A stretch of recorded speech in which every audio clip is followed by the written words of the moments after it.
começar? Vamos lá. Em crianças. Bom, então eu coloquei ali meu nome, que eu já falei para vocês, meu e-mail, para quem que depois quiser se comunicar comigo, eu respondo, se me mandar mensagem, tá? E o nosso tema, movimentos sociais na América Latina. Como vocês podem perceber, logo de início, nós temos um tema assim, como direi, da cultura. Vai, filho. Aí, tem que apertar. Bom, nós temos um tema bastante imenso, né? Um tema bastante amplo. E, na verdade, daria para a gente fazer um curso de pós-graduação, talvez até de 2 semestres, não é? Porque é um tema bastante amplo. Então, é claro que eu não tenho aqui a pretensão de, né, nessas horas de trabalho com vocês, de esgotar, de trazer tudo que é possível a respeito desse tema. Eu vou me basear, obviamente, nas minhas pesquisas, né, nos estudos que eu já tenho a respeito desse tema, na minha produção científica, e eu defini um pequeno roteiro aqui, né, para a gente discutir. Então, primeiro, a gente trabalhar uma definição de movimentos sociais, de movimento social, depois entrar nos tipos de movimentos, né, sociais. Eu não trouxe um monte de autores, porque muitos autores discutem esse tema, porque ficaria apertado, né, para uma tarde de discussão. Eu vou trabalhar com um tipo de definição que eu acabei concluindo depois das minhas pesquisas, né, os tipos de movimentos sociais. Aí vou fazer menção ao que eu chamo dos novos movimentos sociais, dizer o que eu entendo por isso, porque também, se a gente pegar essa expressão, novos movimentos sociais, a gente vai achar divergências, né, diferenças de autores que abordam isso, e depois, por último, as características do que eu estou chamando de novos movimentos sociais. Tudo bem, gente? Ficou claro? Vocês podem me, como se diz, parar, perguntar, fazer intervenções durante a exposição, que eu acho legal ir fazendo diálogo, tá? E aí, se ficar muito comprido, a gente vai deixando mais para o final. Mas vocês podem, sem problema nenhum, acho legal fazer esse diálogo e tal. Bom, então, como eu acabei de dizer, para a gente poder estudar essa temática, acho que um ponto de partida é a gente compreender, né, o que são os movimentos sociais, o conceito de movimentos sociais, ter um entendimento de uma certa dinâmica, né, dos movimentos sociais. E eu pretendo também aqui, além de discutir isso, conversar com vocês, né, apresentar para vocês o que eu chamo os novos movimentos sociais e a construção de uma nova democracia. Já iniciando por esse ciclo, tá? A gente, como eu disse, nós temos vários autores que estudam os movimentos sociais. Uma grande parte desses autores acreditam, né, que alguns movimentos sociais são muito radicais e criticam as ações e as diretrizes políticas, né, desses movimentos sociais, como, por exemplo, o MST, né, todos vocês conhecem esse movimento. Há autores que criticam, né, porque é muito radical, ocupa a terra, faz manifestação. Eles dizem o quê? Esses alguns autores, né?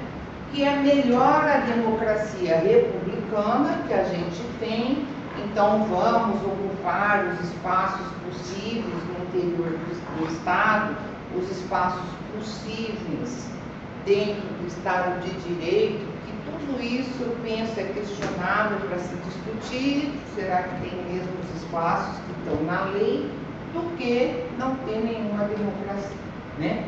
No entanto, o que eu estou chamando dos novos movimentos sociais uma das suas características é que esses movimentos, eles não partem disso, né? Há um desacordo com essa ideia que vigorou há muito tempo entre os movimentos sociais.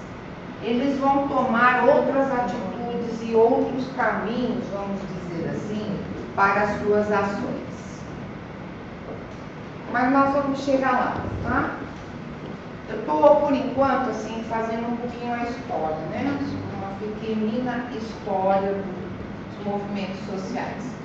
Os movimentos sociais são organizações muito antigas, né? A gente poderia dizer que vem lá do século XVIII, XIX, né?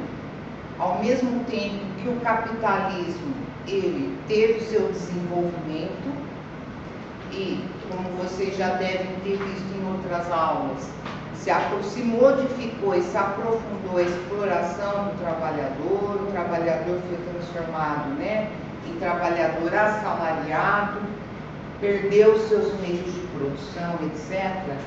Enquanto isso estava acontecendo, ao mesmo tempo, os trabalhadores, os operários fabris, na época, que eram os mais fortes, imediatamente eles foram criando as suas organizações também, de defesa dos seus interesses, de luta, né, pelas suas questões, em geral de melhorias salariais, de melhores condições de trabalho.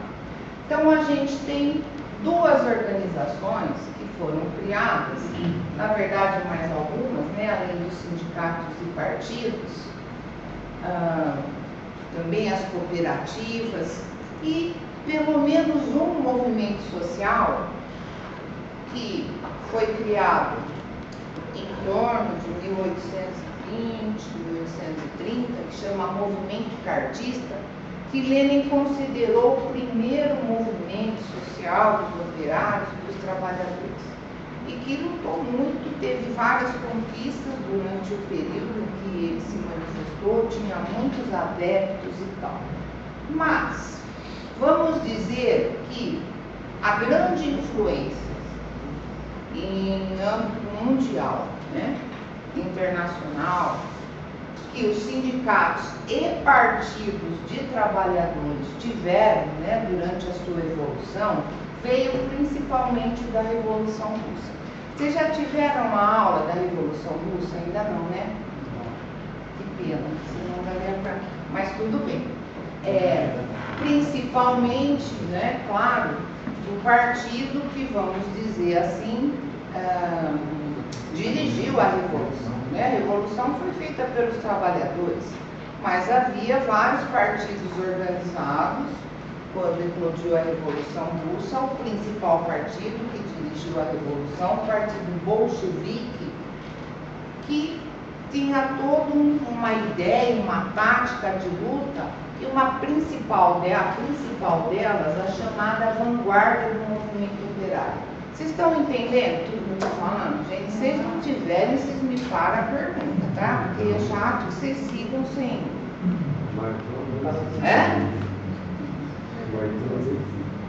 Fala alto. Não entendendo. Ela está provocando o amiguinho dele da frente. E só para relembrar, depois eu vou voltar nisso também, mas o que era a vanguarda do movimento operário? Aqueles militantes, aqueles operários, militantes, simpatizantes, que tinham uma maior conscientização, um maior entendimento, né, do que era a revolução, uma maior ideologia, firmeza ideológica e vamos dizer, uma disposição para o combate. Então o partido se organizava a partir, não era um partido de massa que é todo mundo, não, era um partido de uma vanguarda, de uma parte, né, da classe operária. Bom, vamos dizer que todas as revoluções que ocorreram no mundo até hoje, elas transformaram em geral, né, em benefício dos trabalhadores, povos e povos oprimidos.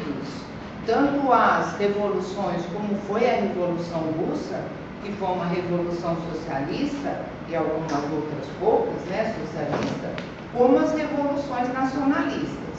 Se a gente fizer essa avaliação histórica, vamos chamar assim, em geral, foram, né, em benefício da maioria.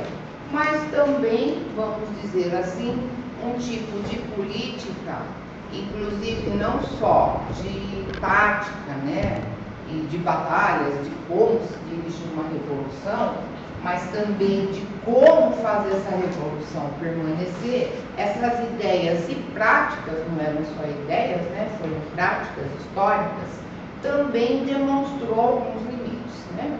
Eu vou me ater aqui a duas questões, que é a vanguarda, né, chamados quadros, e a hierarquização que sempre teve nos partidos e sindicatos que vieram segundo essa diretriz política, vamos chamar assim.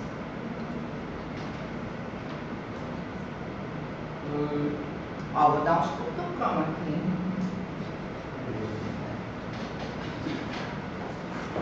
Então, eu imagino, assim como outros autores, né, não só eu que penso assim, que por esses motivos e alguns outros, principalmente a partir dos anos 60, mas nos interessa aqui mais, né, os movimentos que acabaram surgindo a partir dos anos 90, mas esse movimento ele já começa nos anos 60, foram surgindo novas formas de organização, né, e de mobilização, claro, das classes trabalhadoras, e que foram dados nomes, né, foram referidos como movimentos sociais. Só surgiu o movimento social em 1960? Não, acabei de falar para vocês que já no século XIX, mesmo, já tinha movimento social, só que não tinha se cunhado esse termo, esse conceito ainda.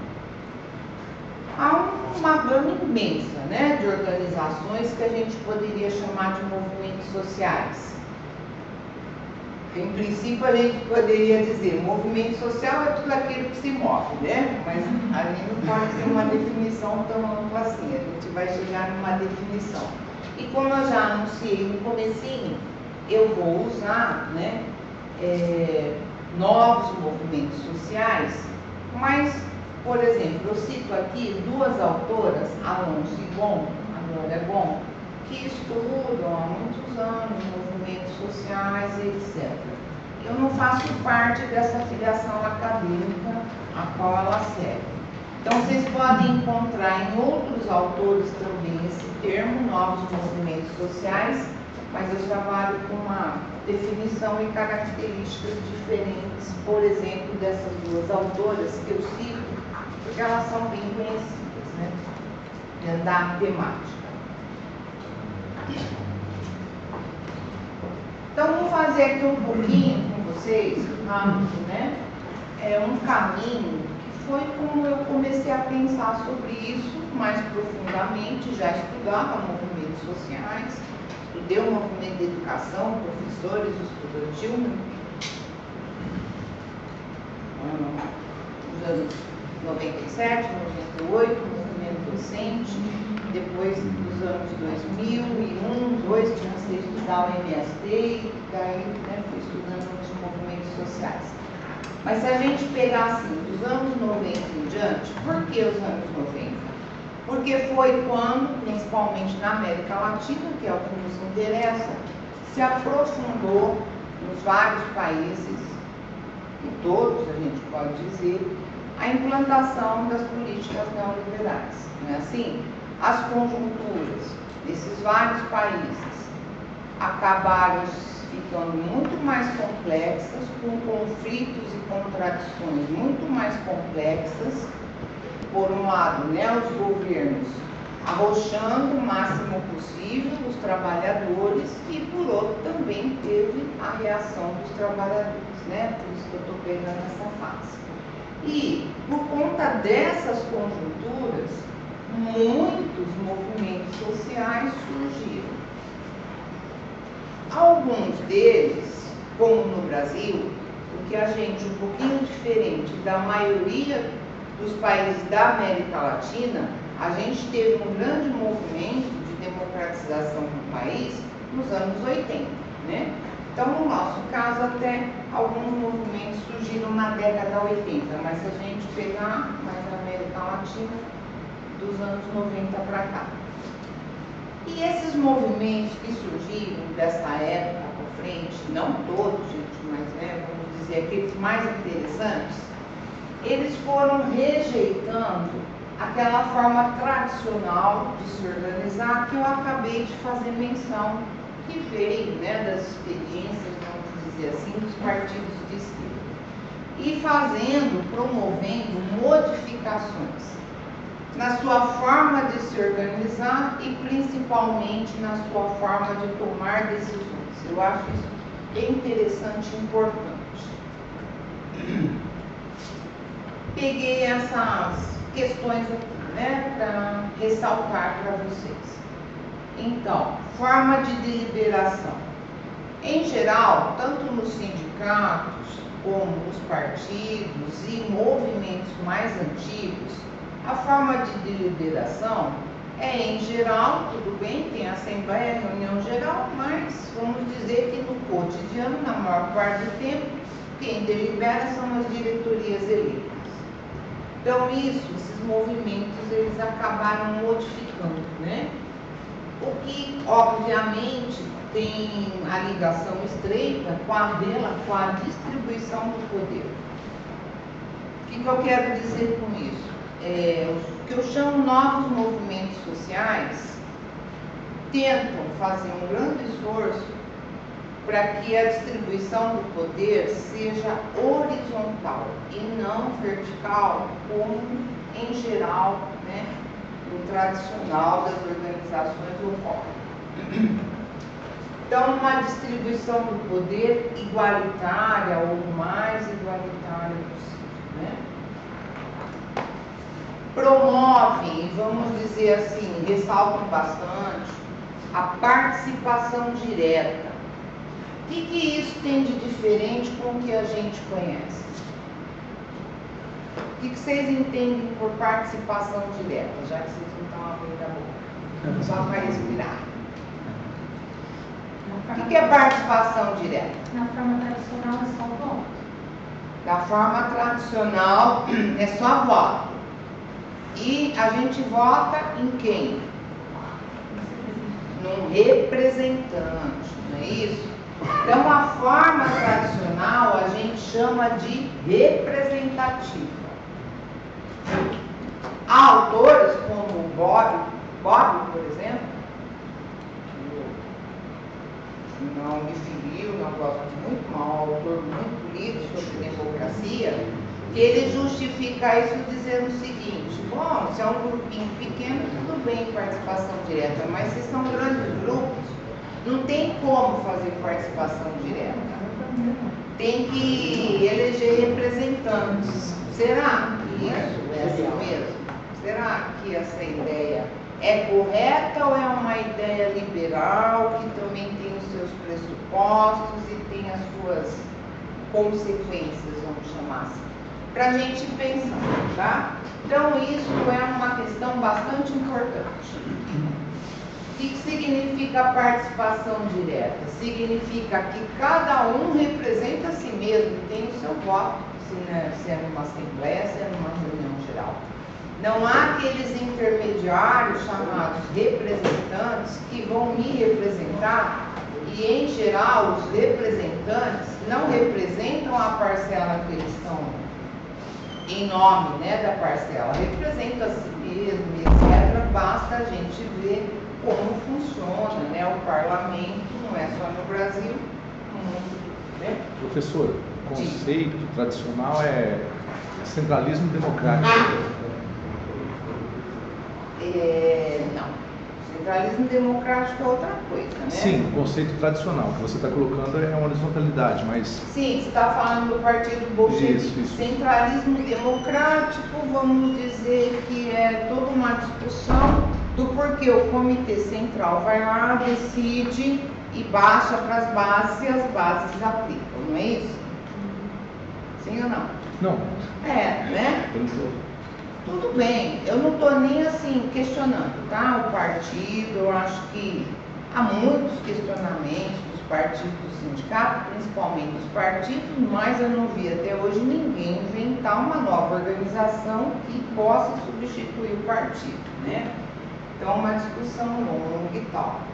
Mas, vamos dizer o seguinte, os partidos envolvidos em revoluções utilizavam essa fórmula chamada centralismo democrático, mas vamos pensar, eram partidos que estavam em guerra, não é isso?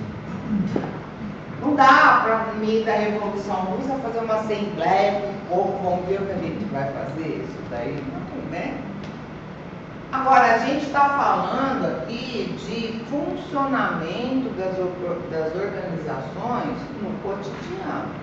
Mas será que desenrolar, né, tirando a fase que se está em guerra, em luta, ferrenha, precisa funcionar um centralismo tão grande? Não sei, para vocês pensarem. Quer dizer, eu sei para mim, mas para vocês pensarem, tá?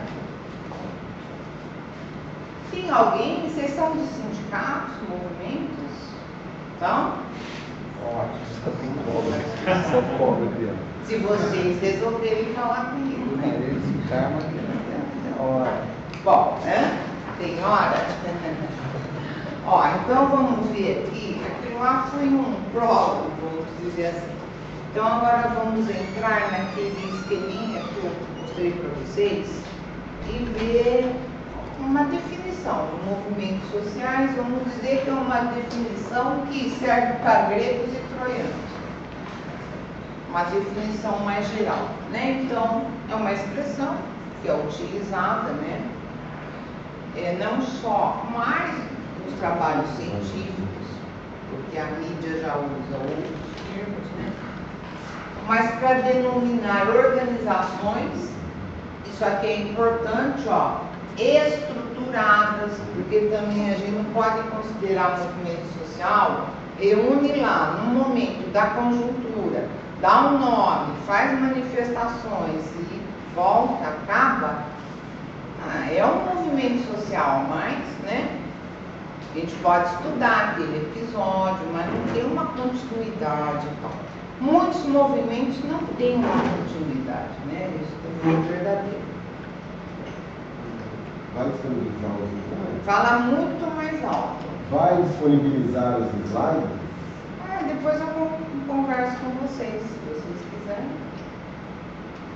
Eu geralmente não gosto de fazer isso, porque essas são as minhas anotações, vocês têm dentro de vocês, não é? Cada um tem um entendimento, uma interpretação. Eu ensino assim para os meus alunos na aula de metodologia. Façam os apontamentos da aula, os apontamentos de vocês, mas se vocês quiserem eu posso. Então, seguindo aqui, né, organização estruturada, o mínimo de estrutura, com a finalidade de criar formas de associação entre pessoas ou, às vezes, entidades, né, tem movimentos que congregam várias entidades, que, obviamente, têm um interesse, um tema comum, e elas são criadas para quê? Para defender esses interesses e atingir as metas, as finalidades, né, do grupo que está articulado. Então, os movimentos sociais, eles só podem existir a partir do momento em que eles se colocam a público, não existe um movimento escondido, né, se eles se colocam publicamente, não podem existir, e eles sempre desejam alcançar alguns objetivos. Tudo bem? Professor, Diga. essa é a sua definição. É uma definição que eu diria que ninguém discordaria. Não é só mim, né? Já que já falei, então, atuam no ambiente público, político, representativo. E uma das diferenças, porque muitas vezes as pessoas perguntam, mas qual a diferença de movimento social e sindicato? Qual a diferença de movimento social e partido? Uma das principais diferenças é que os movimentos sociais, eles não precisam se submeter às mesmas regras jurídicas que sindicatos, cooperativas, partidos, né, têm que se submeter. Então, nós temos leis que regulamentam como o sindicato, o partido, etc., tem que funcionar. Os movimentos sociais não.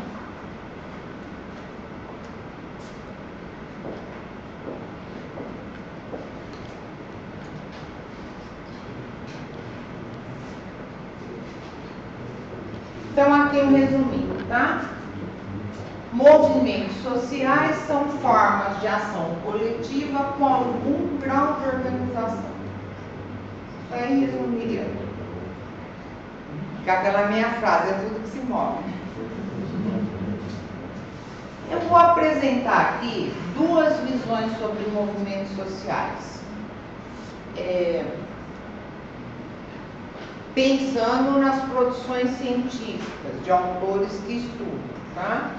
Nós temos, principalmente, estudiosos de movimentos sociais, os funcionalistas. O funcionalismo é uma metodologia, não sei se vocês já estudaram isso, né? Mas para vocês entenderem um pouco melhor. O funcionalismo é uma metodologia de adequação ao sistema, né? Que procura achar o equilíbrio, o consenso. E nós temos os estudos de movimentos sociais de autores que utilizam o método dialético, o marxismo, que, bem diferente do funcionalismo, é um tipo de metodologia que busca as contradições, estuda a luta de classes, né, estuda a história, e mesmo sendo pesquisas, sempre apontam para uma transformação da sociedade. Então, para o funcionalismo, o movimento social é a expressão de uma disfunção ou desequilíbrio do sistema social. Tem uma greve, tem um movimento, alguma coisa que desequilibrou, né? Porque de acordo com o Durkheim, que inventou aí o funcionalismo, elaborou o funcionalismo, o sistema ele é do consenso, ele tem um equilíbrio, cada um ocupa o seu lugar dentro do sistema social, sempre teve pobres e ricos, vai continuar assim, deve ser assim. Se está tendo um movimento, questionamento, é porque houve um desequilíbrio. Já no marxismo, os movimentos sociais, eles emergem, aparecem das contradições da sociedade, contradições políticas, econômicas e culturais. E é por isso que eles se manifestam e, dependendo do movimento social, nós temos um movimento social de direita, a maioria pode ser até de questionamento, mas temos de direita também, né? Mas, dependendo da sua ação, esses movimentos contribuem para mudanças, né? Tudo bem, gente? Posso seguir? Professor, Diga. a Maria Glória, ela usa o conceito de novos movimentos sociais opondo-os ao marxismo. São aqueles que utilizam o marxismo como referencial. Não é o seu caso. Não é o meu caso, que eu sou marxista. Acho que ficou meio implícito. Eu geralmente não me apresento assim, porque eu acho que não é necessário, mas eu acho que ficou meio, né, subentendido. Por isso que eu fiz questão de diferenciar, tá? Bom, então eu tinha já feito menção a isso, né, que nas últimas décadas, vamos pegar aqui as últimas décadas, os últimos 30 anos, né? Então ocorreu um ascenso, ou seja, muitos movimentos surgiram. Alguns autores explicam esse grande surgimento, e não só o surgimento, mas como a repercussão, a adesão, né, de muita gente a vários movimentos sociais. Alguns autores explicam isso como sendo decorrência do descenso dos sindicatos e partidos de esquerda. Então, explicando melhor, os sindicatos e partidos começam a decair, filiações diminuem, as pessoas começam a não participar. Por outro lado, surgem, né, movimentos sociais. Além desse fato, e não sei se isso é tão correto, acho que tem a ver, mas não é só isso. Mas além desse fato, e aqui sim, Estou de acordo?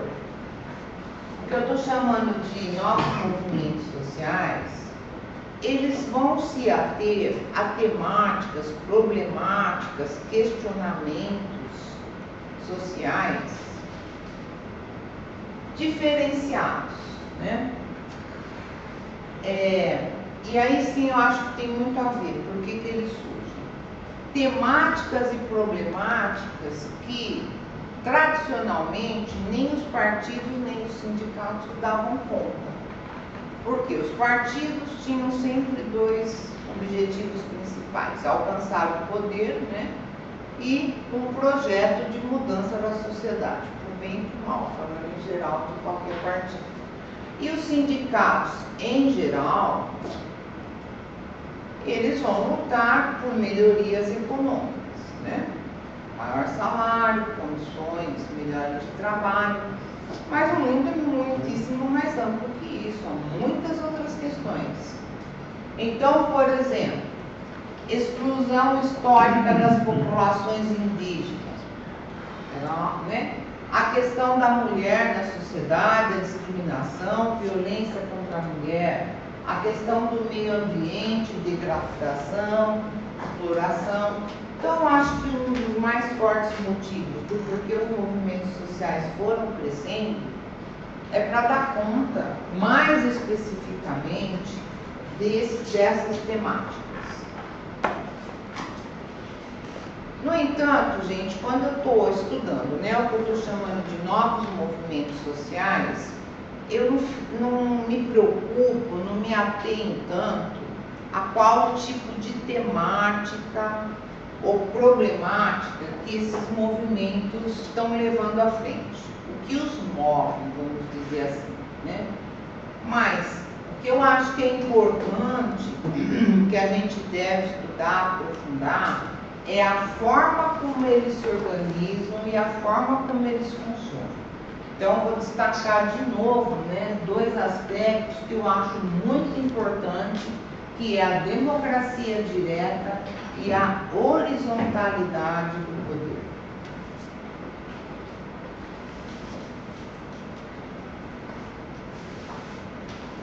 Por que eu acho isso tão importante?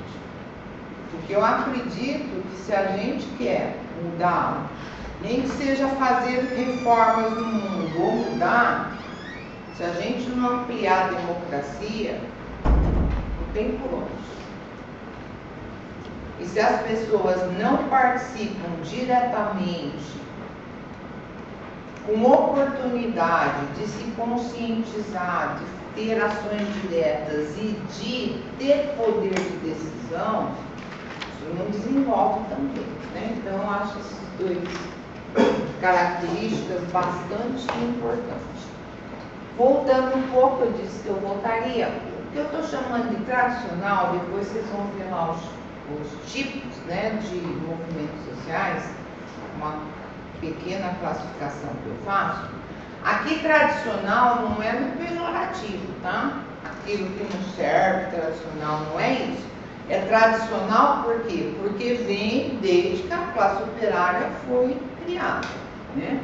Ou seja, são os movimentos mais antigos que existem.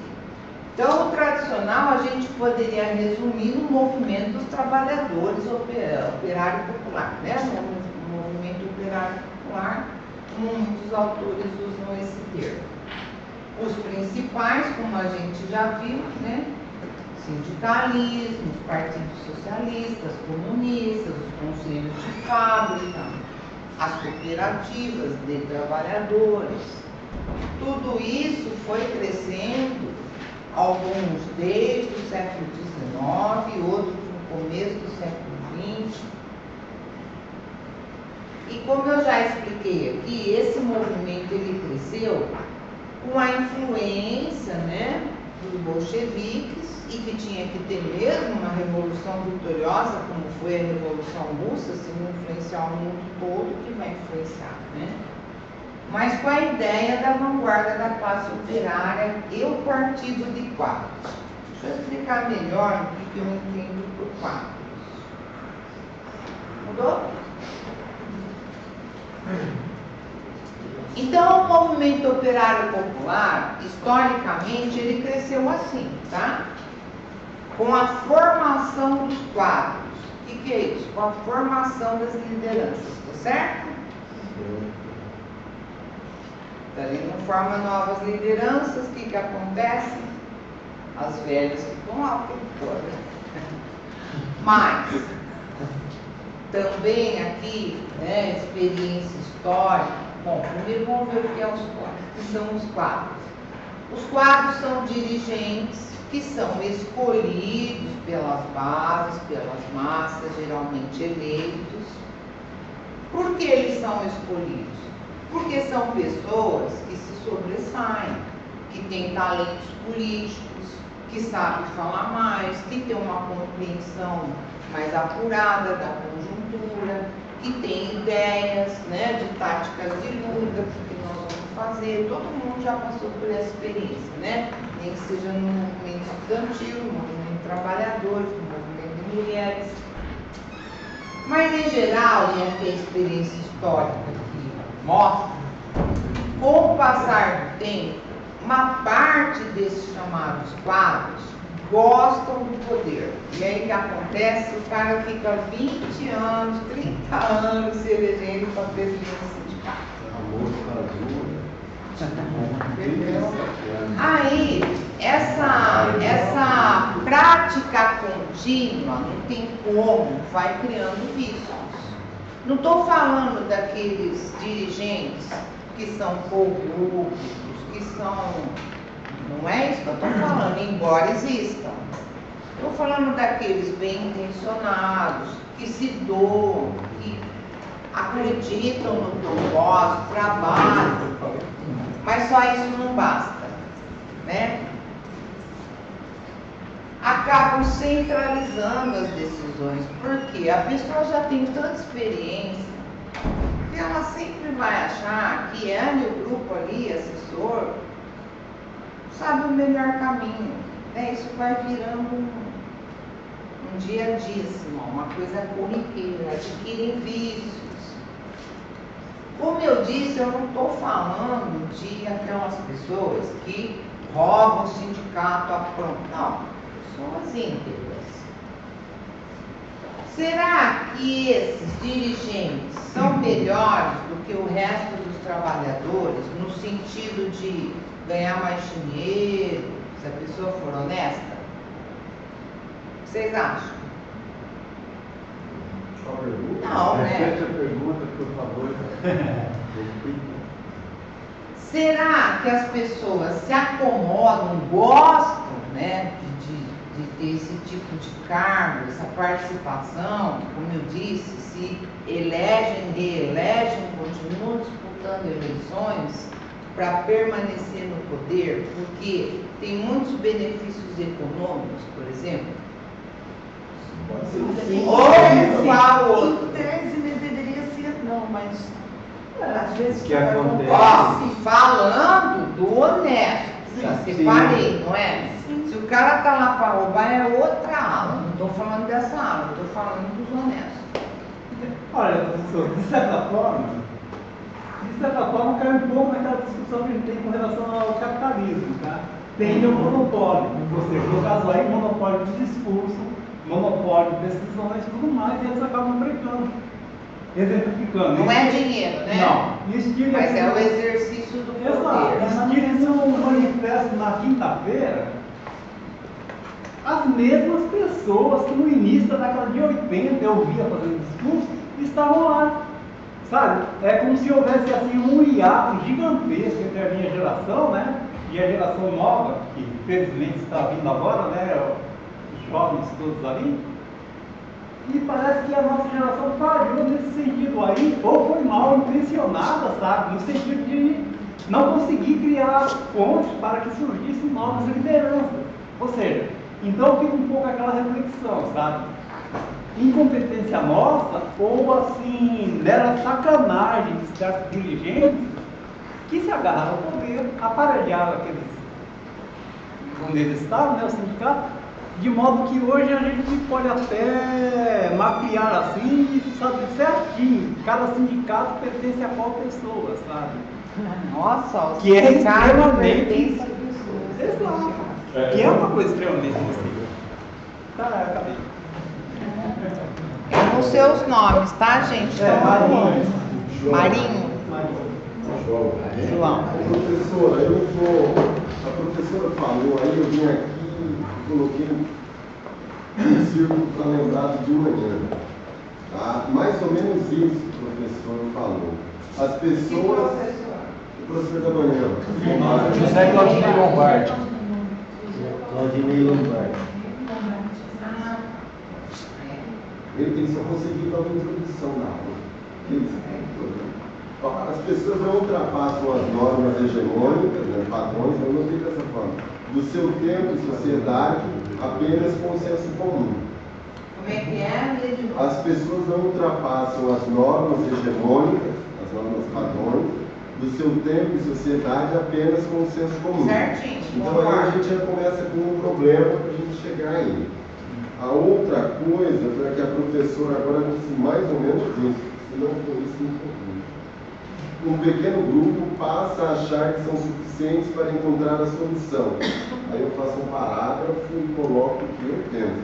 Quando a solução, e é algo que criou esse ato que o Marinho acabou de contar, quando a solução seria criar condições para todos chegarem neste ponto, de encontrar a melhor solução. Aí isso tudo, falando do poder que já citaram, isso aqui.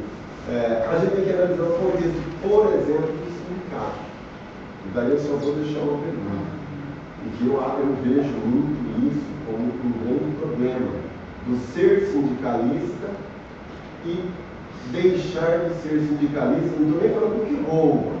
Usa a palavra. Porque o que rouba ele vai ser aturado no final do sindicato. Certo? Então eu não estou falando disso, eu estou falando daquele do médico que se propõe a uma luta. Depois eu sobrevivo do quê? Quem contrata esse sindicalista? Qual é o meu futuro na estrutura capitalista se eu deixar de ser sindicalista? Eu vivi a vida toda sendo metalúrgico, Tonhão. Depois, agora eu vou deixar novas lideranças, porque podem ser melhores do que eu, tá? E eu vou viver do quê? Então a gente precisa contextualizar as coisas, entender também Vou voltar para a o produção.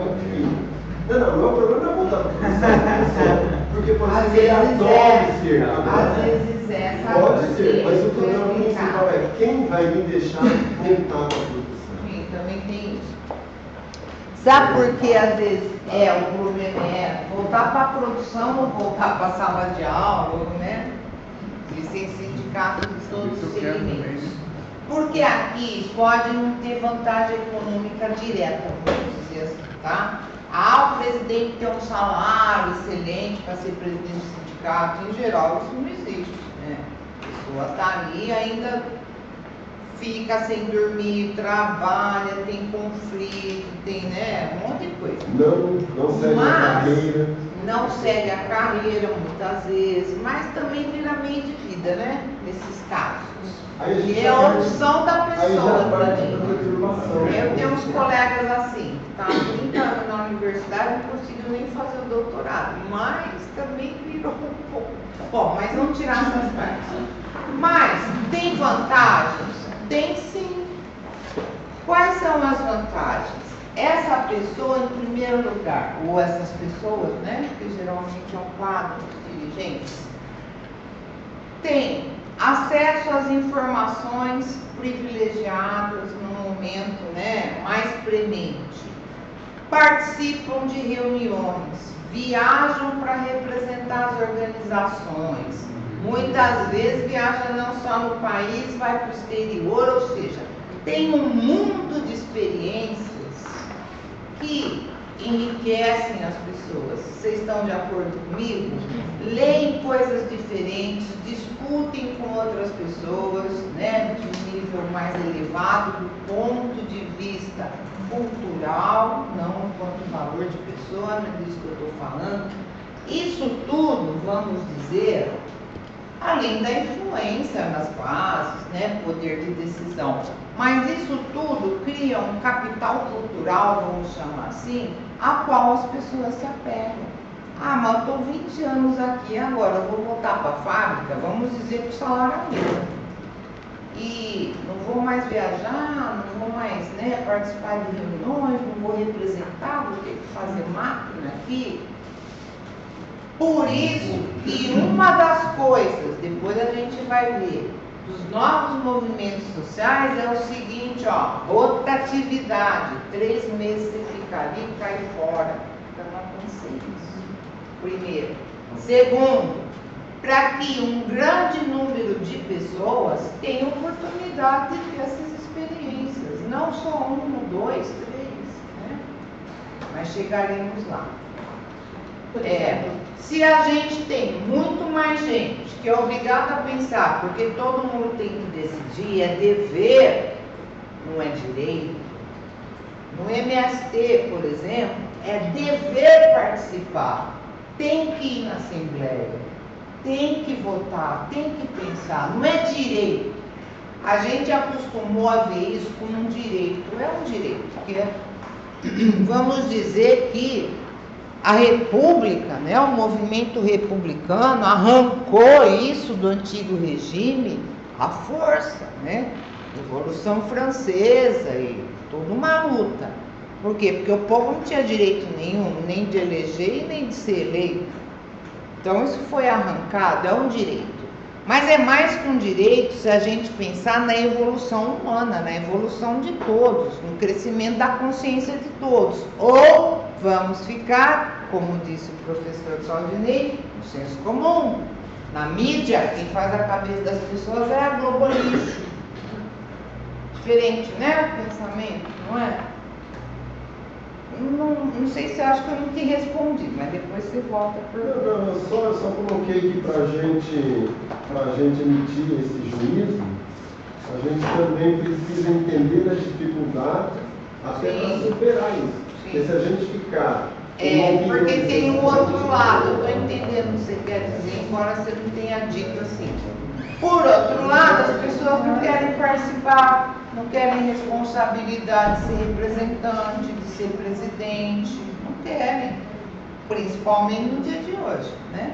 Que é só pepino, nunca tem dinheiro para nada, é conflito para todo lado, só vem regras e não está passando uma situação na Unesp agora de arrancar os cabelos.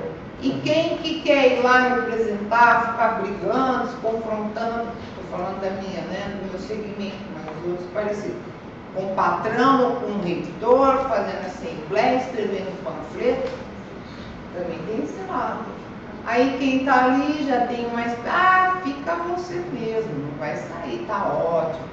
Mas tudo tem o mesmo buraco, vamos dizer, vem do mesmo buraco, né? Quem te pediu para falar? Eu pedi, sabe? Oh, meu Deus. Vou fazer uma pequena listinha. Eu vou precisar de uma secretária, uma ajudante. Um eleito aí. Não, era ele aqui, ó. Se eu não enxergar, você me fala. Mas só que tem um pequenino problema. Como eu disse, o nosso tema não é um semestre. É por uma tarde. Então, na hora que tiver compridinho, eu vou ter que fazer assim, ó. E vocês não podem brigar comigo. Ele pediu primeiro? Só uma questão de ordem, que conhecendo a dinâmica de várias aulas, assim, sempre que é uma discussão, vai longa discussão, eu não sei se você chegou a Chegou o pensamento, então talvez você chegou o quê? Não sei se você chegou a fechar o seu pensamento, essa exposição pela primeira parte. Ó. Talvez a sugestão acho que seria de fechar a primeira parte e antes do café eu abrir o debate, assim, então esse é o lugar para discussão. Não que não seja nenhuma discussão, mas é isso.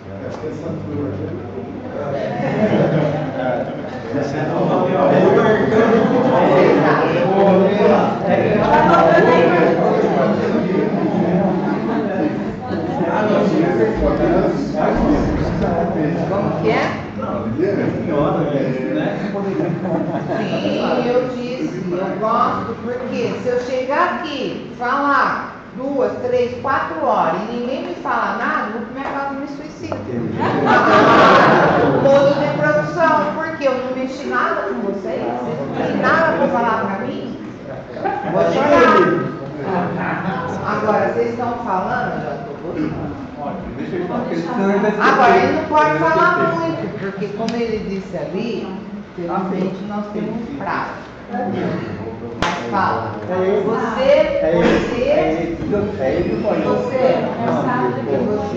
Só os dois, depois eu falo. Fala, ai gente, eu vou. Foi nada. Ó, eu tenho essa mania de ficar andando pra lá e pra cá, eu tô evitando, não é, Laís? Eu tô evitando porque. Mas 100% não consigo. Ninguém consegue. Vai lá, Sara. Eu ia pontuar ali no segundo quadradinho, né? Os quadros. Segundo quadradinho, tá. Você deu muito focado aí, né?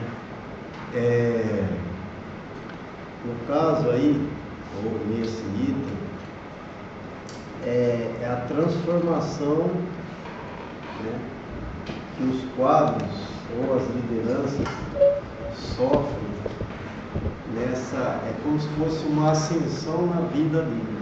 Mesmo que não ganhe isso, não é? Estou falando dos honestos, né? Dos honestos. Certinho, é isso mesmo. Dos ladrões, né? Dos bons, dos bem intencionados, né? Então, porque é uma tarefa que eu me coloquei, que eu espero um dia conseguir, que é o seguinte: existe aquela expressão, né? O inferno da fábrica. E o inferno da fábrica se contrapõe às Ao lideranças. céu do sindicato. Isso. Ao paraíso das lideranças. Então eu faço Então tem isso. contraponto. Vocês falam Tem isso. Então, Tá vendo? a mosca azul do poder transforma esse ser tão lá no Como inferno é da que é fábrica. o inferno da fábrica e o O paraíso? inferno da fábrica E o tá. paraíso, eu sei o que é. E o Isso. paraíso? E o paraíso das lideranças. Legal, hein? Tá? Então, Posso usar? não tem propriedade. É público, né? Tá aqui nas minhas notas aqui, ó. Paraíso das lideranças versus inferno da fábrica. Eu. Como você chama? Tonhão do Carlos. Antônio? Marcelo. Então, eu estava ouvindo essa palestra, estava conjecturando aqui comigo, de uns camaradas que a gente viveu uma experiência na direção do sindicato. Né? Eu ouvi alguns companheiros que, assim, de uma certa forma, tem uma certa combatividade, tem um discurso articulado, mas o que legitima ou significa o cara estar, por exemplo, há 37 anos na direção do sindicato? Né? Uma vida, né? Entendeu? É uma vida. Né? Um outro companheiro, num outro debate que estava lá atrás, quando ganhou um processo, né, que ele poderia voltar para uma fábrica importante, uma fábrica de peso, uma multinacional. Né, que ele foi posto para fora, o processo a gente discutiu e na discussão eu até coloquei para o companheiro como uma forma de reciclar, ele voltar para a fábrica, né, a capacidade, com a experiência que ele tinha dentro da fábrica, pelo amor de Deus, eu imagino que eu faria um regaço. Nossa, não vou falar para você, uma briga imensa, ele jamais se imaginava voltar para o chão de fábrica. Então isso que o Sávio coloca do paraíso, né, sindical, do dirigente e o inferno no chão da fábrica, a partir do momento que teve acesso a esse paraíso, ele não quer voltar para o inferno mais nunca. E aí ele começa a perder totalmente o conceito da própria realidade dele. Né? Para que ele foi para ali? Não é? Ele está representando. Então, a resposta, inclusive da fala do João, por exemplo, da dificuldade que o capital nos impõe, cabe a nós resolver superar. Porque é o papel do capital mesmo nos colocar dificuldade cada vez mais. Perseguir, ameaçar, dizer que vai matar de fome, mata, que vai matar de tiro e mata, que vai, igual fez com o companheiro aí essa semana, né? Esse é o capital. Né? Essa é a democracia, né? Agora cabe a nós criar as condições para responder a isso. Não nos acovardar, não nos agarrar determinada situação de melhorismo, porque em função dessa dificuldade eu preciso me segurar nisso. Lógico que nós precisamos sobreviver, porque a sobrevivência é essencial, eles nos pegam no pé em função da sobrevivência, mas nós temos que buscar meios para que a gente se sinta, né, nas condições de não, vamos dar passo, vamos para frente.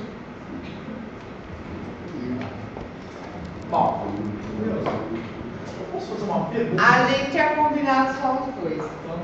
Faz, rapidinho. Pergunta rapidíssima. Em que medida essa tua constatação, que me parece ali, que é essa contaminação das pessoas que estão investidas numa condição de poder dentro do movimento operário, sobretudo, não está muito mais ligado às determinações, às particularidades do sindicalismo típico brasileiro, que aí eu vou chamar de sindicalismo de Estado ou algo do gênero, do que o movimento operário em geral.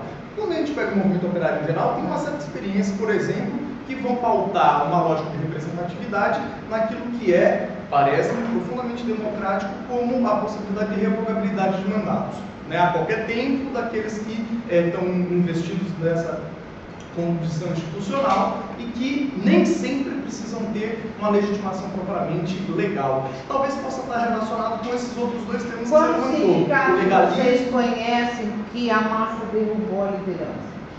Pelo amor de Deus. Muito. Deus é força de Campinas.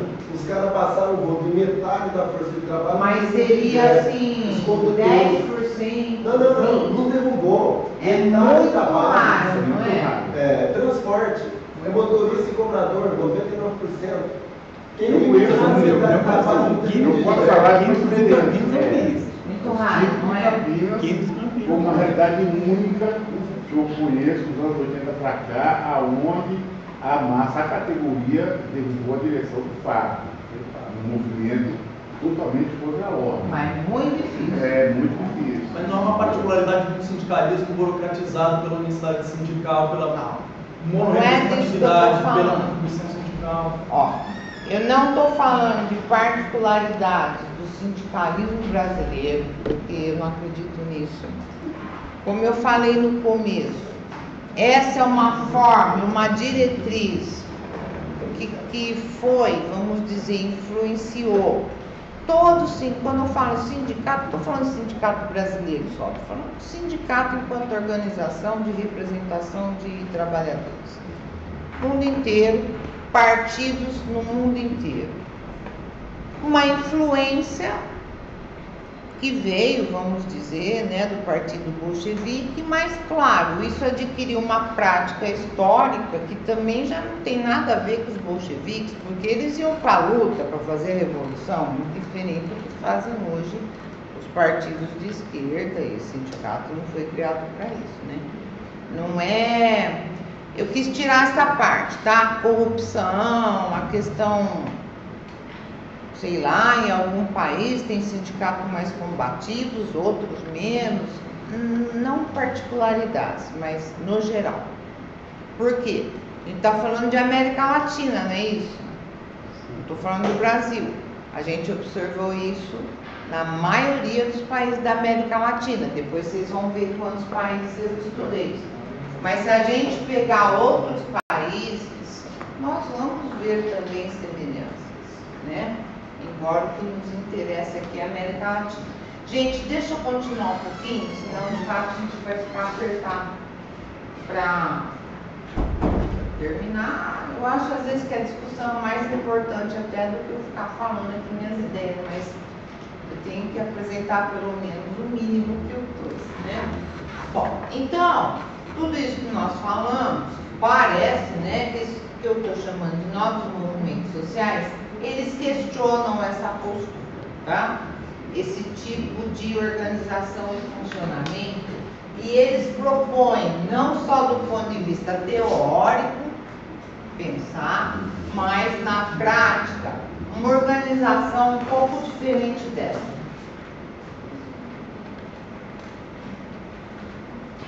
Bom, segundo ponto.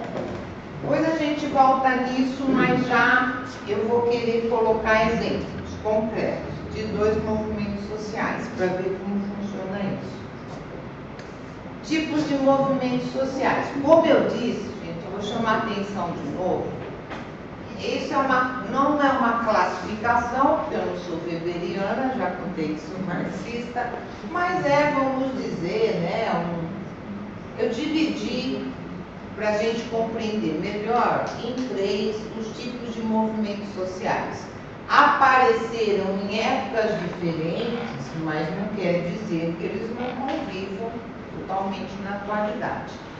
Tradicional, já expliquei o que significa tradicional para mim, o que são os movimentos tradicionais. Movimento dos trabalhadores, principalmente sindicalismo, né, e os partidos, é um movimento estudantil. Por incrível que pareça, o movimento estudantil é mais antigo que o movimento dos trabalhadores. Se a gente considerar, não é muito correto isso, né? Se a gente aplicar uma metodologia. Mas vamos dizer que no feudalismo, no final do feudalismo, existia um movimento estudantil. Não tinha movimento de trabalhadores, né? Mas estudante não tinha. Né? O que eu estou chamando os mais recentes, né? Que são movimento feminista, direitos humanos, ecológicos, que apareceram a partir ali da década de 60, se fortaleceram, porque se a gente pegar o movimento feminista, se a gente levar a definição que eu fiz do movimento social, as últimas consequências do século XIX, tinha já um movimento de mulheres, né? Mas pegando a acepção mais moderna. E o que eu estou chamando dos novos movimentos sociais, já expliquei, são temáticas diferentes e forma de organização e funcionamento diferenciadas. Eu poderia citar, por exemplo, os movimentos do sem terra. Não só tem no MST, tem vários movimentos sem terra, né? Os movimentos indígenas, que não existiam, eles apareceram a partir da década de 90. Dos desempregados, uma coisa inédita também. Movimentos étnicos. Depois a gente vai também fazer menção, se der tempo, eu vou prometer, a uma outra expressão aqui de movimento social, que eu também estudo, que eu chamo de trabalho associado, tá? Mas no Brasil a gente tem o chamado movimento da economia solidária. Na Argentina a gente tem o movimento das empresas recuperadas. Na Venezuela as fábricas, né? Barro controle obreiro. E significado disso é que também são organizações, movimentos ligados aos trabalhadores, mas que eles não estão lutando aqui dentro das fábricas por melhor salário e condições de vida, né? É um movimento mais radical, que ou eles ocupam as fábricas, tocam as fábricas, e essas fábricas ficam sendo dos trabalhadores e eles dirigem coletivamente essas fábricas. Vocês conhecem alguma coisa sobre isso? O Henrique vai dar aula sobre isso? Quando? Agora em abril, dia 24. Então eu não vou nem entrar nisso. Vocês vão discutir com o professor Henrique, isso é bem legal, tá? Uma fábrica ocupada, inclusive. Né? Uma fábrica ocupada, inclusive. Vocês vão para a Flasco? Já estudei a Flasco, bem legal. Espero que continue legal, né? Quando eu fui lá, era legal.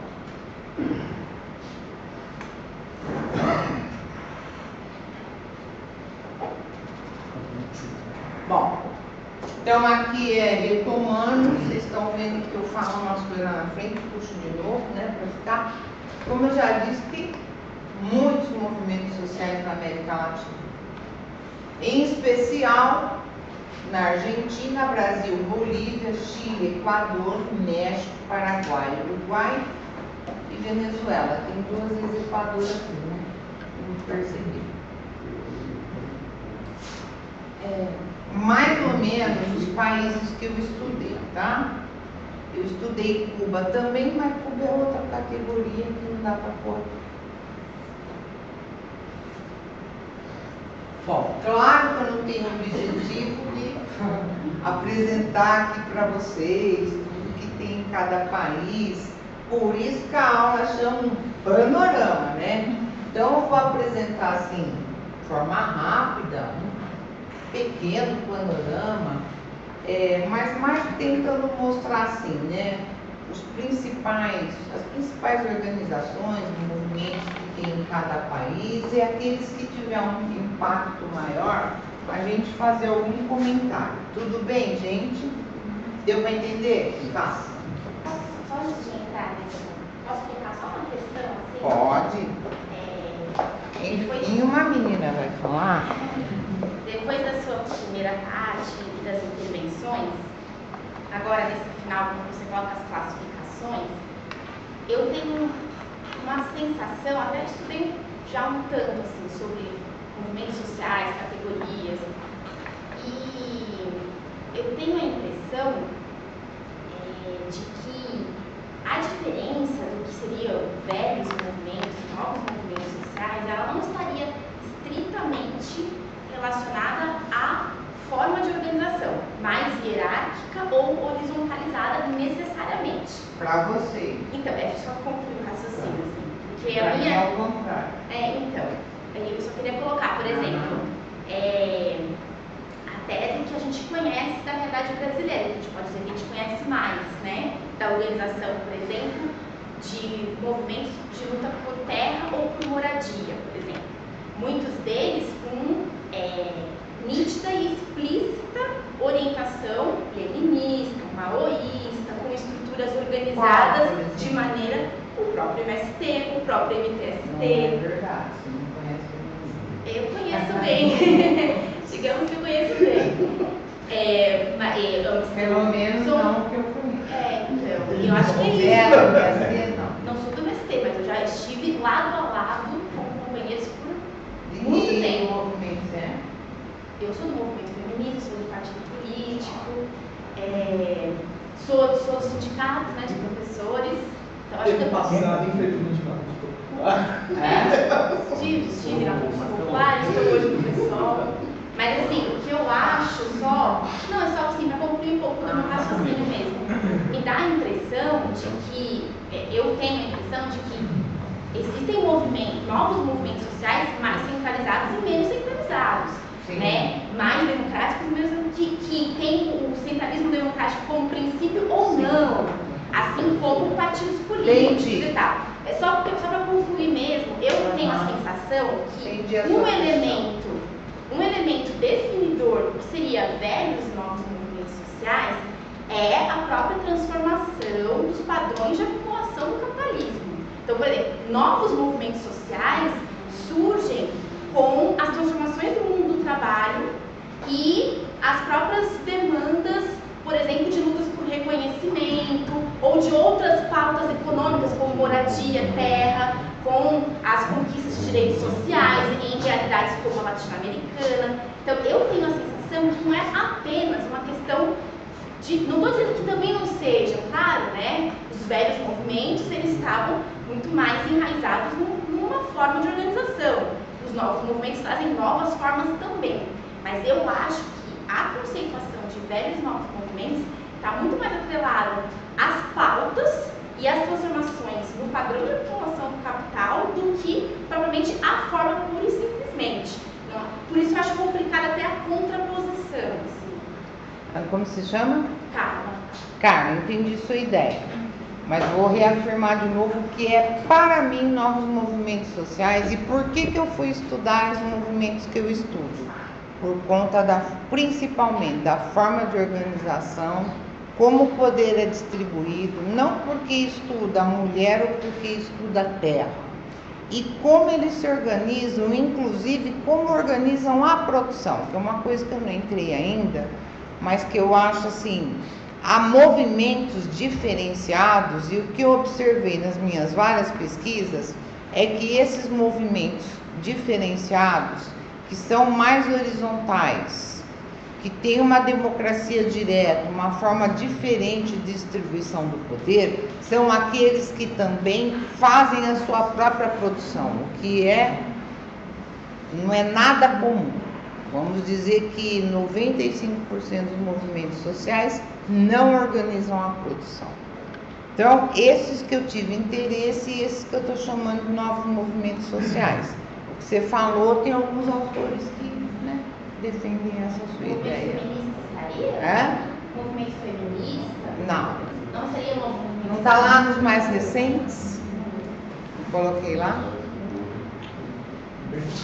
Então, gente, é como eu expliquei no começo, é uma classificação minha de acordo com os meus interesses de objeto de pesquisa e de acordo com as conclusões, né, que eu estou estudando isso desde 1999, então eu tenho bastante coisa, bastante experiência. Não, assim, eu tenho todo o direito de fazer a minha classificação, né, como uma cientista. Aí vai concordar ou discordar, é para isso que a gente lança, né? Não sei, eu tenho que concordar com você, mas acho que quando a companheira fala que isso efetivamente tem uma organização, eu não sei, feminista também, comunista, acho que aí, quando você diz que os novos movimentos sociais tendem a rebater aí essa questão de dinâmica de organização tradicional é na cotidianidade. Porque aí acho que aí marca a diferença. Porque quando você fala que os movimentos sociais, efetivamente, eles vão propor outra forma de compreender a organização, muitos deles, para poder se enfrentar aí ao Estado no conflito, eles tendem a cair nessas antigas formas de organização. Mas eu acho que o importante deles é a questão na cotidianidade. Aí, como as pessoas militantes... Qual, por exemplo? Aí, não sei o mesmo MSP. Aí ele tem uma orgânica, aí eu não sei muito bem, ele tem, ainda estou tentando estudar isso, mas ele tem uma orgânica... Você podia me citar o nome de uns 3 dirigentes do MST? Não sei. Estéreo. Sim? Mas essa aqui... Além dele, você lembraria? Como se não é o normal, o que eu estou te perguntando é normal, não é? As pessoas ficam pensando e geralmente falam o nome do Estéreo. Por que será? Vocês já ouviram falar do movimento sapatista no México? Alguém poderia me citar o nome de um dirigente do movimento sapatista? Comandante Marcos. Subcomandante. Além desse, vocês lembram de algum outro nome? Isso não tem algum significado para vocês? Por que será? Vamos deixar assim, figuradinho, para a gente depois concluir na frente. Tudo bem? Porque até essa questão do movimento se organizar diferente não fica produzindo líderes carismáticos. Entendeu? O subcomandante Marcos provavelmente existiu, mas ele virou um símbolo do sapatismo. O Estéreo não tem jeito, porque ele foi fundador, economista, né, acadêmico, mas é complicado. A gente tem que pensar. Agora, se eu pegar assim um movimento de docentes da Unesp e perguntar para os professores da Unesp quem são os dirigentes, vocês acreditam que os professores vão me falar 2, 3 nomes só ou não? Vão. Né? O Tato e o João, por quê? Então, desde que eu estou na Unesp, por exemplo. Não falando mal, hein? Companheiros firmes, estão lá, batalhando, mas né? Algo para a gente pensar. Fala. Como você chama? Marcos. Marcos. Eu já esqueci tudo, daqui a pouco pergunto de novo. Fala, Marcos. De onde você é, Marcos? Eu sou aqui de Campinas. Não, assim, que organização? Stedberg. Eu fiz uma pergunta errada. Eu sou integrante do Stedberg. Unicamp, Faculdade de Educação. Bom, a minha questão é a seguinte: dentro da sua construção teórico-metodológica, nós poderíamos dizer que, apesar do recorte cronológico, um subsídio para essa sua teoria se encontra em Gramsci, por exemplo, que apesar de ser um militante dos movimentos tradicionais, sim, aí nós teríamos uma tradutibilidade. Aquela coisa do técnico mais político. Ou mesmo do dirigente, né? da ampliação do conceito de dirigente. Técnico mais político. Sim. O intelectual orgânico, sim. É isso que eu estou Agora, enxergando no seu gente, não é esforço. velho, hein? Tradicional. Tem diferença entre velho e tradicional. Tradicional no sentido de que tem tradição, tá? Uma longuíssima tradição. Tudo bem? Bom, como eu disse, que eu vou tentar apenas fazer menção tanto a movimentos que são, em alguns países a gente tem partido, tem sindicato, que são os maiores protagonistas, né? Outros são movimentos sociais. Não vou dar conta de tudo, eu vou colocar aqui aqueles que eu tive um maior interesse, né, em ter alguma experiência ou estudar um pouco. Então, na Argentina, nós temos alguns movimentos interessantes. A Argentina é um país, claro, muitíssimo menor que o Brasil, em termos de população e tal, mas é um país bastante politizado, assim, vamos dizer, né? As pessoas falam de política o tempo inteiro, questionam, saem na rua, se manifestam o tempo inteiro, muitíssimo mais que no Brasil. E nós tivemos, dentro desse período que eu estou falando, né, dos 90 para cá, o surgimento, né, do movimento de trabalhadores desempregados, movimento de los trabalhadores desocupados, mas desocupados em espanhol é desempregado, né? Ou movimento de los piqueteiros, como esse movimento ficou conhecido.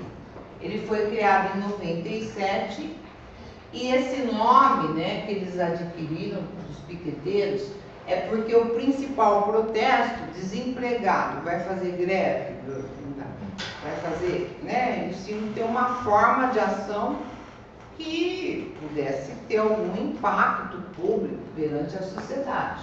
Então, a principal forma de protesto desse movimento, que tem muita gente participando, porque final dos anos 90, início dos anos 2000, acho que vocês sabem, né, a Argentina sofreu uma crise econômica gravíssima, o índice de desemprego explodiu, nunca mais retomou o patamar, né, que ela tinha, e esse movimento se mantém e cresce.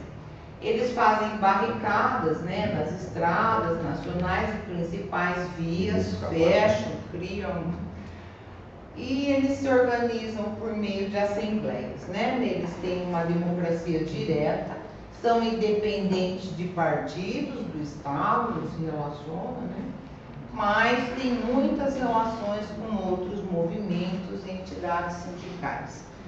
Então, na Argentina também tem muitas marchas, né, e manifestações que eles chamam lá, várias entidades se organizam e fazem. Tudo bem? Tem um outro movimento, esse aqui eu estudei um pouco, né, porque é duro você ficar fui muitas vezes para a Argentina, fazer pesquisa em outros países, porque, né, fica uma coisa cara, mesmo quando a gente tem um pequeno financiamento. Mas tem um outro movimento lá muito interessante, que chama Frente Popular Darío Santillan. Esse nome é de um dirigente, uma liderança, né, do movimento que foi assassinado. Foi fundado em 2004.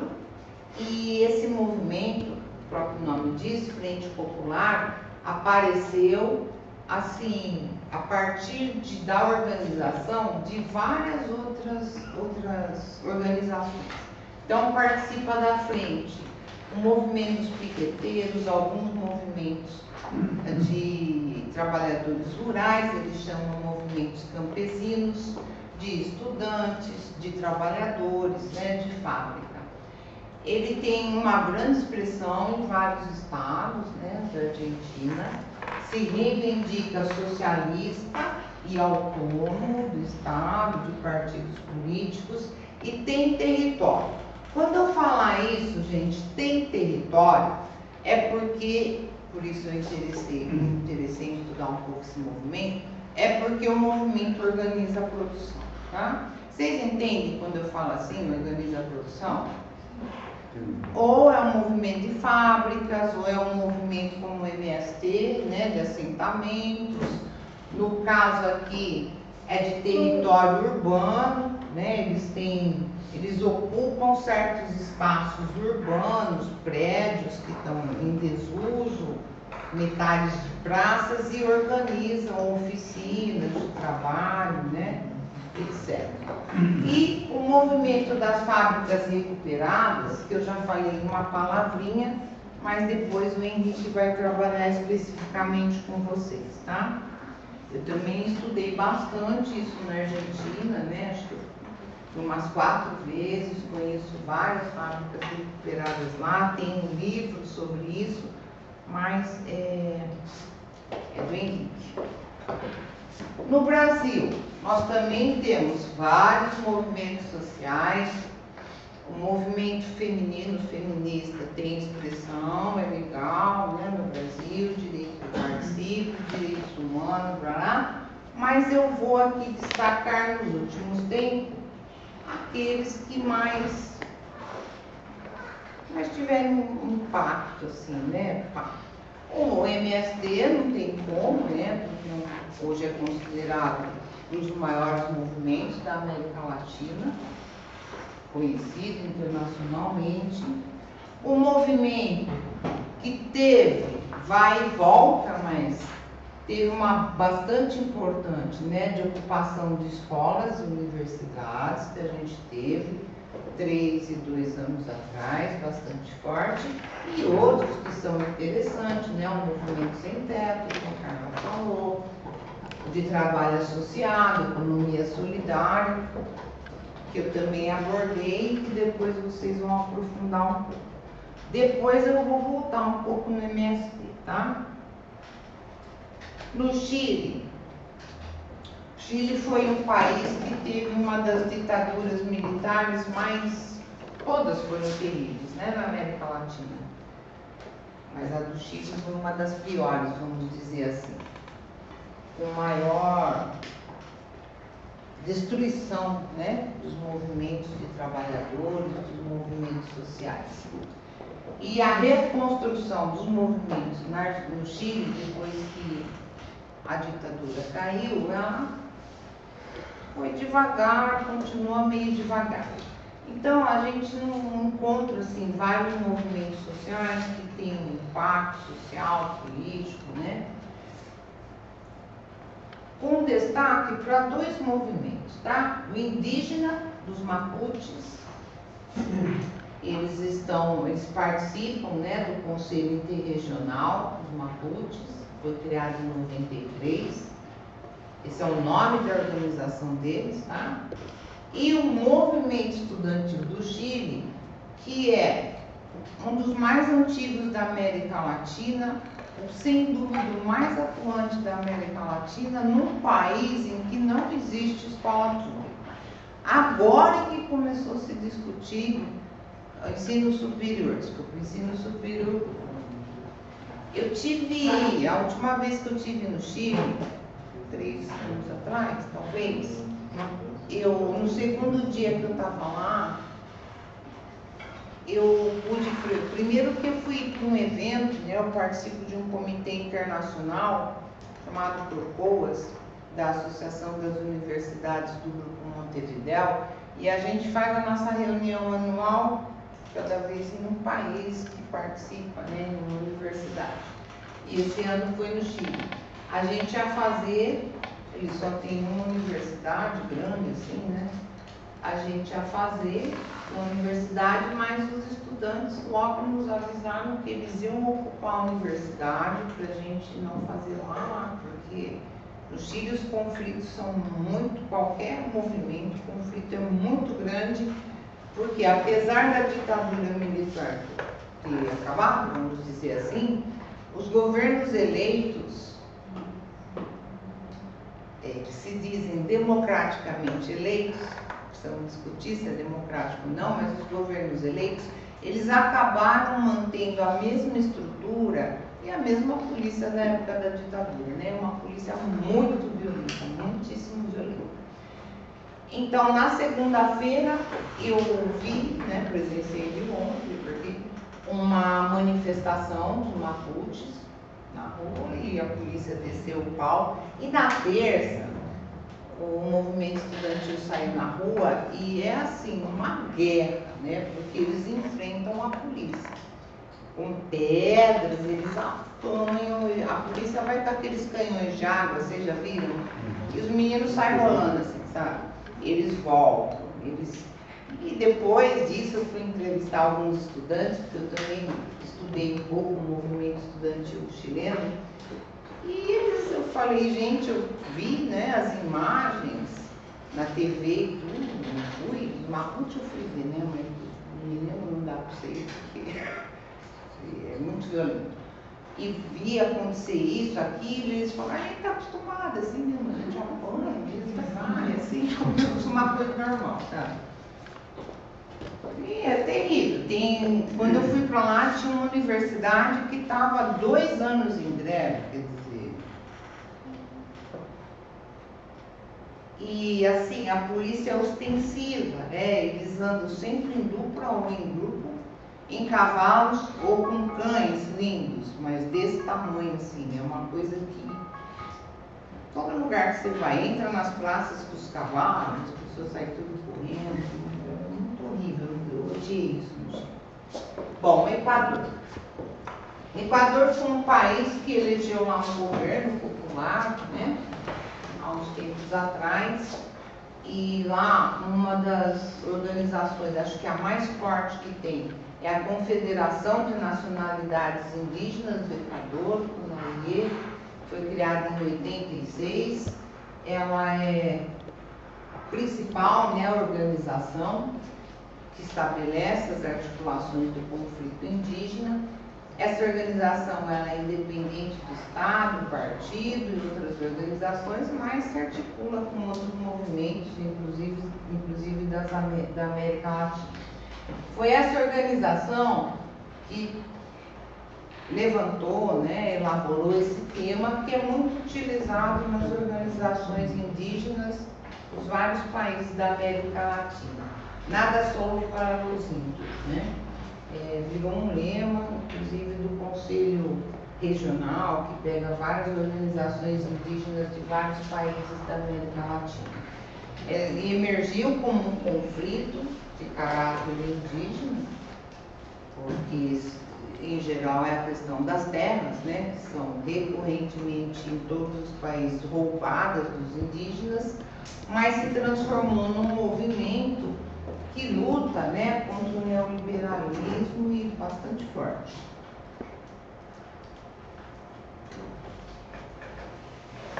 O Paraguai também é um país assim, que viveu uma ditadura longuíssima, né? Uma das mais longas da América Latina, com o Stroessner. As populações, né? Assim, a diferença social no Paraguai é um dos países onde tem, né, a burguesia, vamos dizer, e as camadas pobres, trabalhadoras. É gritante, assim, né? Não que nos outros países não sejam, mas no Paraguai chama atenção bastante. Então, amplas populações vivem em situações bastante precárias e tal, mas não há uma articulação de muitos movimentos sociais, muitas organizações. Um dos motivos que eu acredito foi pelo grande domínio, né, que o Partido Colorado teve, uma ditadura longuíssima, horrível também, Stroessner, que foi reprimindo todas as organizações populares. E vocês viram quando eles conseguiram se rearticular, lançar um candidato a presidente mais representativo das populações, vocês acompanharam o que aconteceu, né? O presidente foi deposto em 2012 num golpe, né?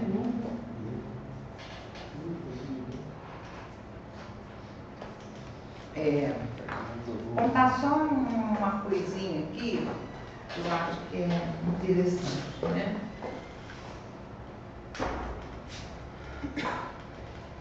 Nos últimos anos, porque o Paraguai tem, né, organizações, pequenas organizações camponesas que foram proliferando.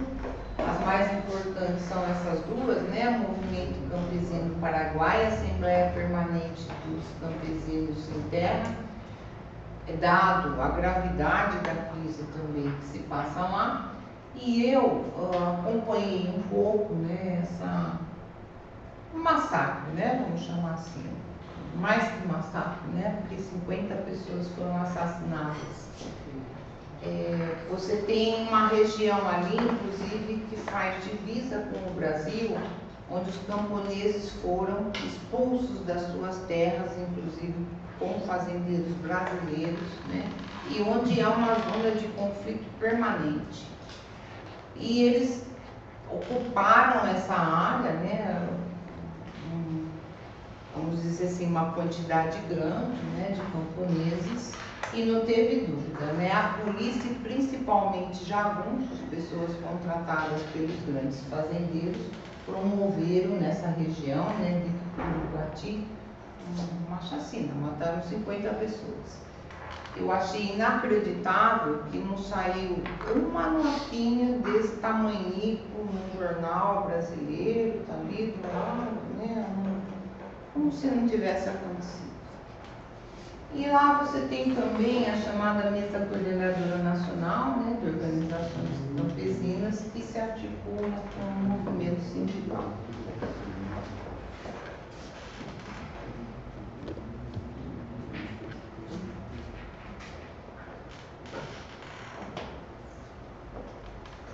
Bom, o Uruguai também é um país que não tem muitas organizações. Também por alguns motivos, né? Primeiro, lá não há indígenas ou camponeses. Segundo, o Uruguai é um país com uma população muito pequena. Mas apesar disso, é um país que tem o maior índice de escolaridade da sua população, da América Latina, tem uma distribuição de renda, se você comparar com o Paraguai, por exemplo, muito melhor. Quase 50% da população vive fora do país, né? Então eles não têm, por exemplo, problemas como a gente tem aqui. Muitos jovens querem ir para a universidade pública e não tem vaga. Eles não têm isso, tem uma universidade só pública, bem interessante, tem vaga para todo jovem que quiser cursar. Tem algumas coisas interessantes. Isso não quer dizer que não é capitalismo, que não tem problema, obviamente que tem, né? Eu vou destacar aqui, porque não tem muitas organizações, mas tem essa que eu até conheço, né? Estudei um pouquinho também, que é a Federação Unificadora de Cooperativas de Moradia e Ajuda Mútua. É uma organização bastante antiga, né? Da década de 70, que ela surgiu para isso mesmo, criação de ajuda mútua para a criação de moradia para as pessoas, mas como deu muito certo nessa federação, ela foi se ampliando e virou um movimento pela democratização do Uruguai, combateu a ditadura do Stroessner e ela funciona até hoje, né?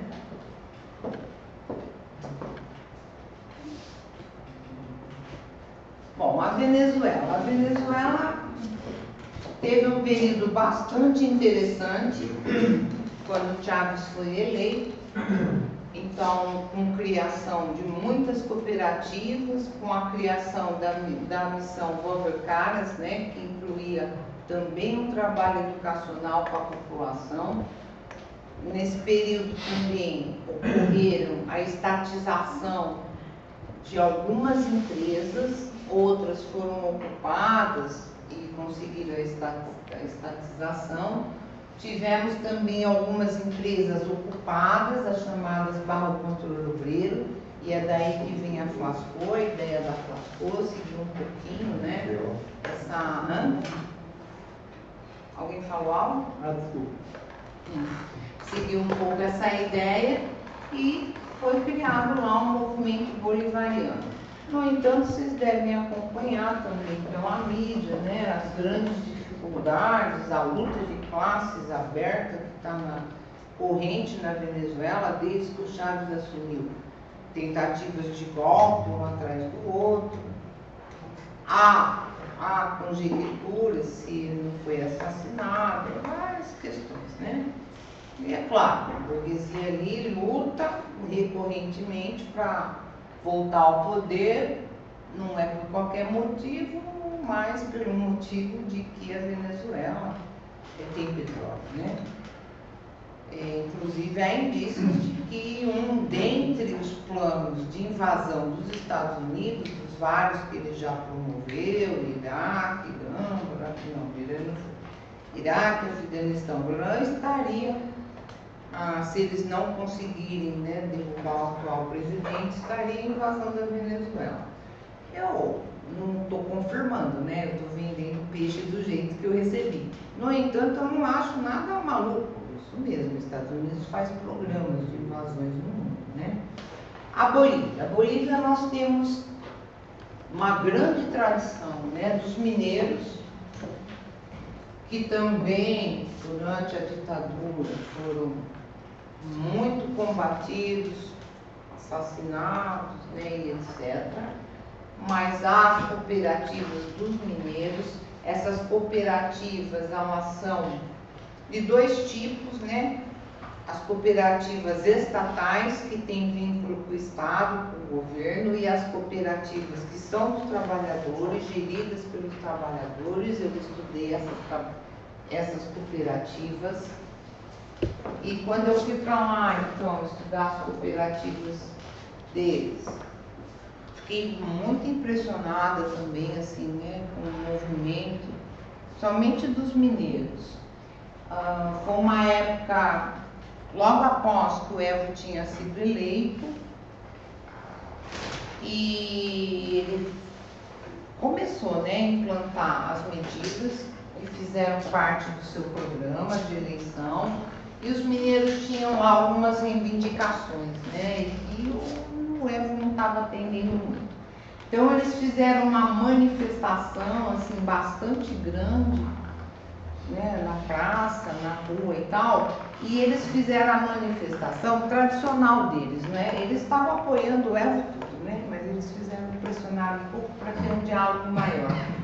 Mas o que era a manifestação dos mineiros? Que foi uma coisa que me impressionou. Eles se reúnem, se organizam, participam, são muito atuantes, e eles saem nas ruas, assim, com dinamites amarradas no corpo inteiro. Quando eu lembro isso comigo. E aí, depois eu fui fazer entrevista, né, com o Tito Cujo. E aí eu falei, gente, como é que é essa coisa? Eles falaram assim, mas tica.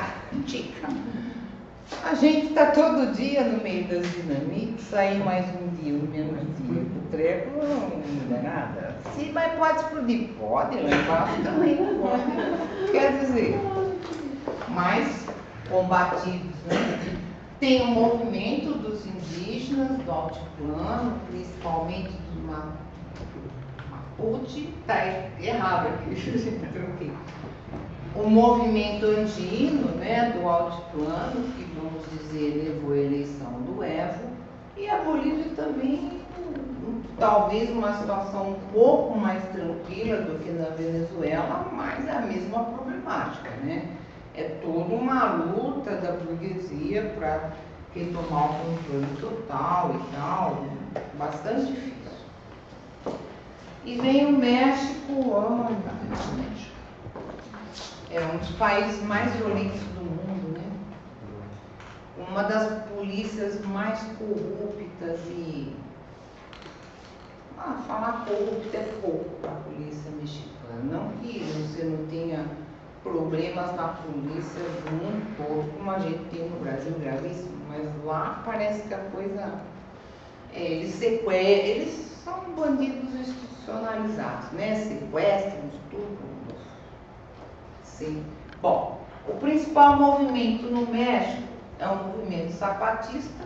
Vou falar duas palavrinhas a mais sobre ele, porque é um movimento que eu estudo já há uns 6 anos, gosto bastante desse movimento. Ele foi um movimento que começou a se formar no início da década de 80, Ele iniciou com uma mulher e 4 homens. Hoje ele tem um Estado nas mãos, né? Para vocês verem que a gente pode ter esperança ainda. E eles começaram a ter visibilidade a partir de 1 de janeiro de 94, quando eles foram, então, vamos dizer, oficialmente fundados, quando eles desceram as montanhas de Chiapas, montanha de Lacombe, né? Com capuzes pretos, armas nas mãos, dizendo aquela frase que virou o principal lema daquela época, né? Já basta. Foi uma manifestação contra o NAFTA, que foi o Acordo de Livre Comércio entre México, Estados Unidos e Canadá, e dentro desse acordo, uma das principais questões estava a comercialização das terras indígenas. Eles já tinham perdido grande parte das suas terras e o governo mexicano tinha intenção de expandir isso, né, de colocar à venda as terras e tal. Esse movimento na verdade, é um exército, né, o núcleo principal é um exército de libertação nacional, armado, um exército, mas eu digo movimento zapatista porque o movimento em si vai muito além daquelas pessoas que realmente participam do núcleo principal. Há muitos simpatizantes e muitas pessoas que foram morar na zona zapatista. Eles defendem uma gestão democrática do território. É bem interessante a forma como eles se organizam.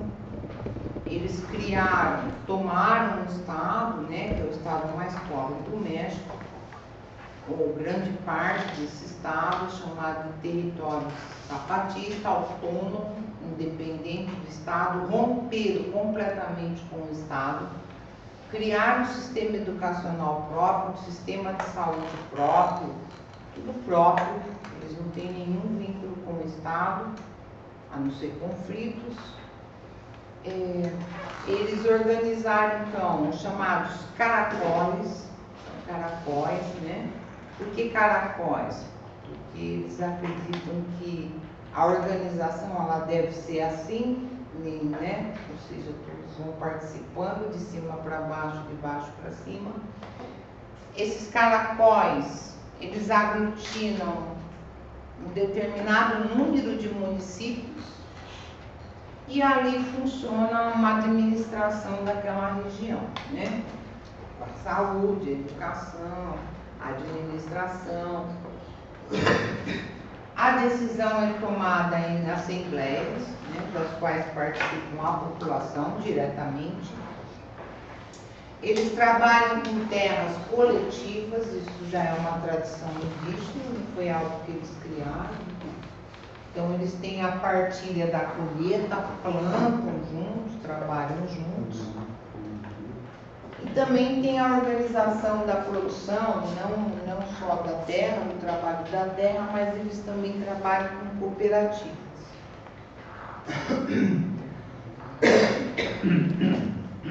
Apesar de ser um exército e de ser armado, é um grupo não violento, né? Eles não defendem a violência.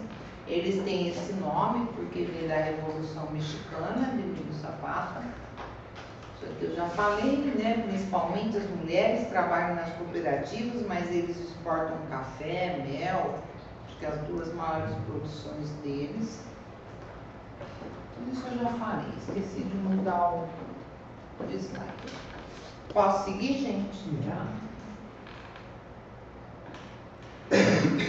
Além dos zapatistas, acho interessante destacar do México a chamada Assembleia Popular de los Pueblos de Oaxaca, que vocês devem ter ouvido notícias, né, que é uma organização bastante grande, criada em 2006, cresceu bastante forte, né? Sofreu uma repressão muito grande do movimento de professores de Oaxaca e dos estudantes, né? Houve uma das manifestações grandes dos estudantes, desapareceram 50 jovens, nunca mais foram achados até hoje. Tem grande poder de mobilização, vários militantes já foram assassinados, acho que vocês também têm notícia disso, né? O México, de fato, é... Então, eu vou fazer assim, deixa eu só ver um negocinho, gente. Tá.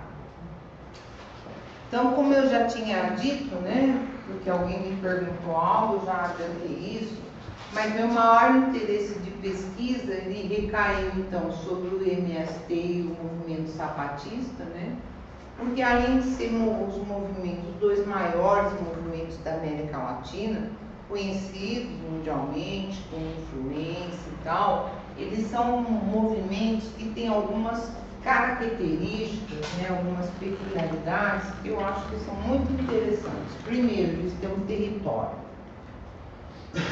ou seja, eles têm um território e organizam a sua produção.